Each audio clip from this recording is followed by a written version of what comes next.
Adam Taxin talking with Jay Wilkinson, who is a motivational speaker, a former college football standout at Duke University. He is also the author of, very timely for right now, in mid-June, of the book Dear Jay, Love Dad, Bud Wilkinson's Letters to His Son.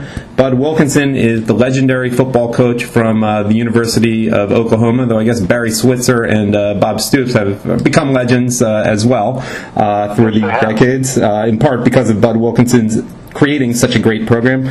Jay, thank you for your time. And first of all, let me ask you, what motivated you to write the book in the first place?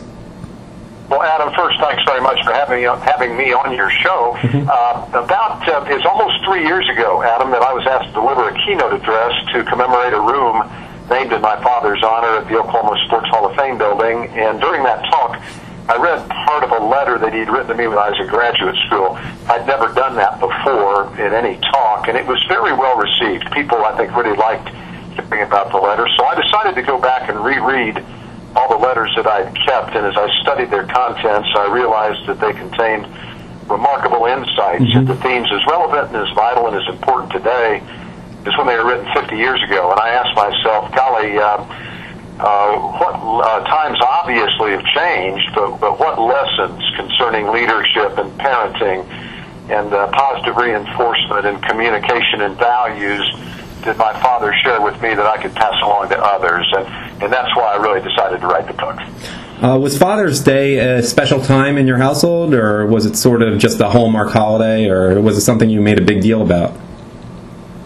I think it was, we probably addressed it like most families, both Mother's and Father's Day, I think is a time when people hopefully do pause and reflect on the meaning of a relationship with Father's Day to a male figure, and not just necessarily a father, but grandparents, uncles, whoever.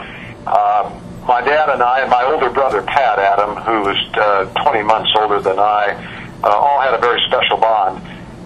We grew up in Norman, Oklahoma, a small community where the university was located.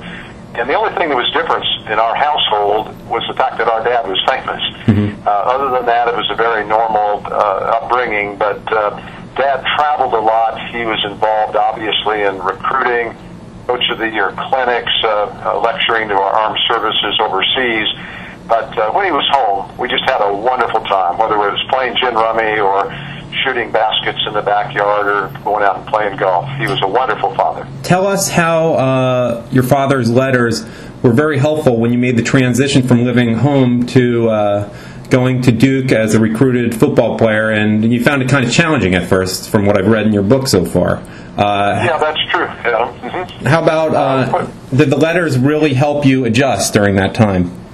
Yeah, they were very important, Adam. My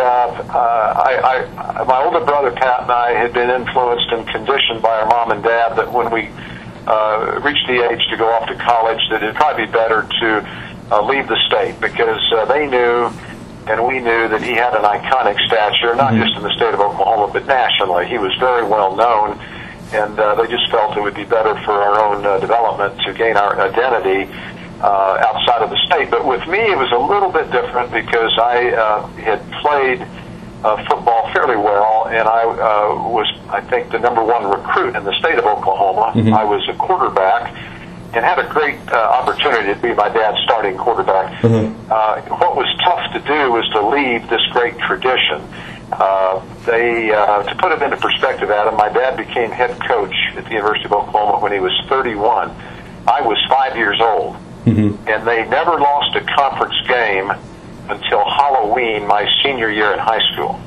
Think about that, never losing a conference game. And they had winning streaks of 31 and 47 straight games in a row. The 47 straight games is still an NCAA record over 50 years later. So here I'm the son who's got an opportunity to play for my dad. All these great players are my heroes. But I still felt it was better to go away. So I went to Duke University, and things worked out very well for me. But as you just said, it was a very challenging process. And my dad's letters were very loving, very encouraging letters, giving me confidence and maintaining my self-esteem during what I thought were very difficult transitional years. Yeah. You know what? Let me just point something out, that Duke football, then is not what Duke football is now. It was a prominent program, not something that was the equivalent of the Vanderbilt or Rice of the ACC. It was a really prominent program during that time, correct? Well, that's true, and I never would have gone there, Adam, if it had not been so. And when I was there, we won the ACC 3 of the 4 years, and could have tied on that 4th year. So you're absolutely correct. It was a very top-flight football program. Now, we're in a time when, unfortunately, so many people grow up without fathers around, and I don't just mean that they're on the road a lot, like your father was.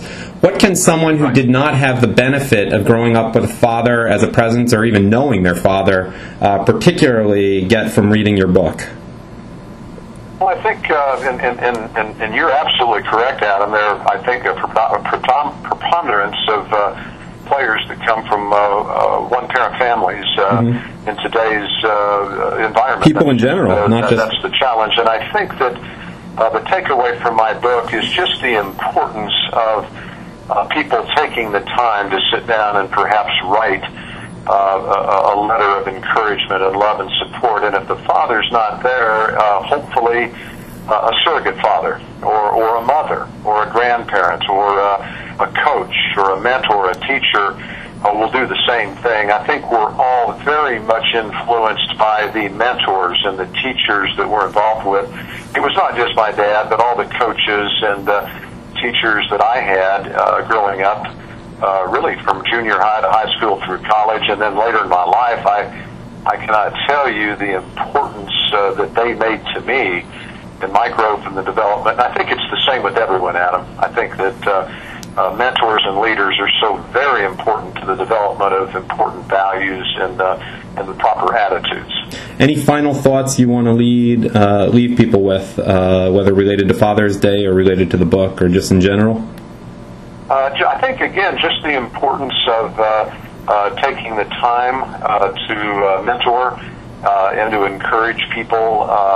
That I think that in itself is so very important to all of us, the proper motivation. I think that there's been much written about the fact that people develop habits from the way they're raised. And, for example, all kinds of statistics about young kids that come from abused families, regretfully, I think, inherit those qualities. And there's been much that's been written about the fact that they're perhaps more prepared to display the same type of behavior in their lives going forward. I think so also when you have positive expressions of encouragement and love, that gives, it translates into a basis of hopefully behavior that can be emulated in the same way going forward. You know what? I thought of something I have to bring up, even though we sounded like we were concluding there.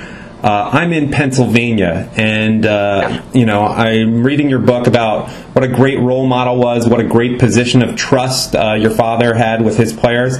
In Pennsylvania, sadly, we had a situation that was in the news and that is just going to trial right now, which was the complete opposite. Just one of the worst things someone could do.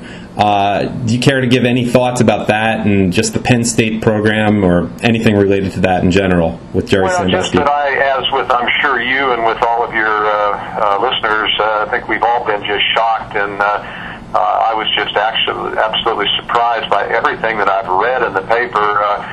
Certainly, I also had a great deal of admiration and respect for Coach Paterno and how he ran the program emphasizing education. But some of the allegations that have come out and the actions that were taken, I think, were based on a reaction to the manner in which all of this was handled. And I find it very horrific, to be honest with you, and just absolutely incomprehensible.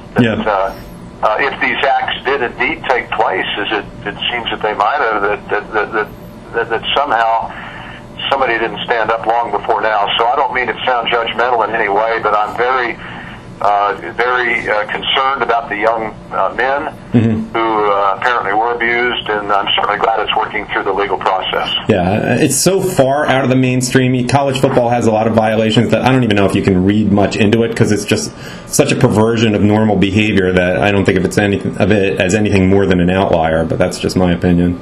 Yeah, and I'm kind of like you. I don't ever recollect it.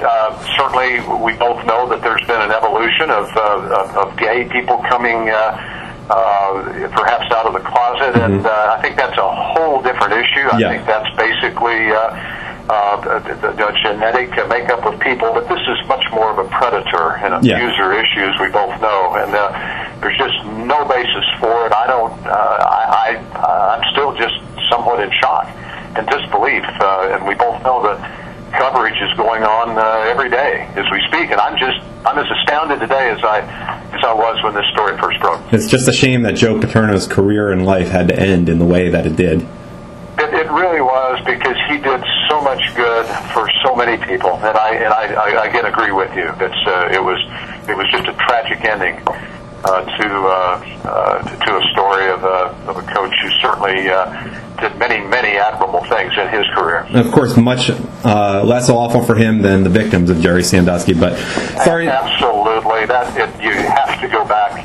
I'm glad you mentioned that, because that's really the whole takeaway from the story. And I agonize and hate it for these young people, and we can only hope that more good will be gained from a crisis of this type coming out, and in some way that these young men can find a sense of fulfillment and positive growth as a result of people rallying behind them.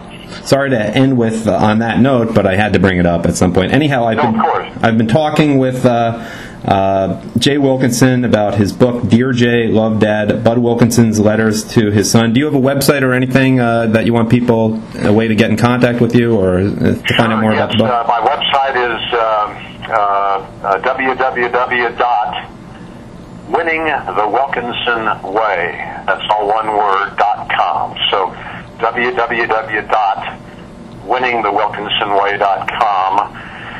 And my Facebook page, Adam, is www.facebook.com, and then just a / Dear Jay Love Dad. Okay. So going on to Facebook and then a / Dear Jay Love Dad. Well, thanks. Have a great Father's Day weekend, and go Thunder. Yeah, thanks, Adam. Great pleasure to be with you.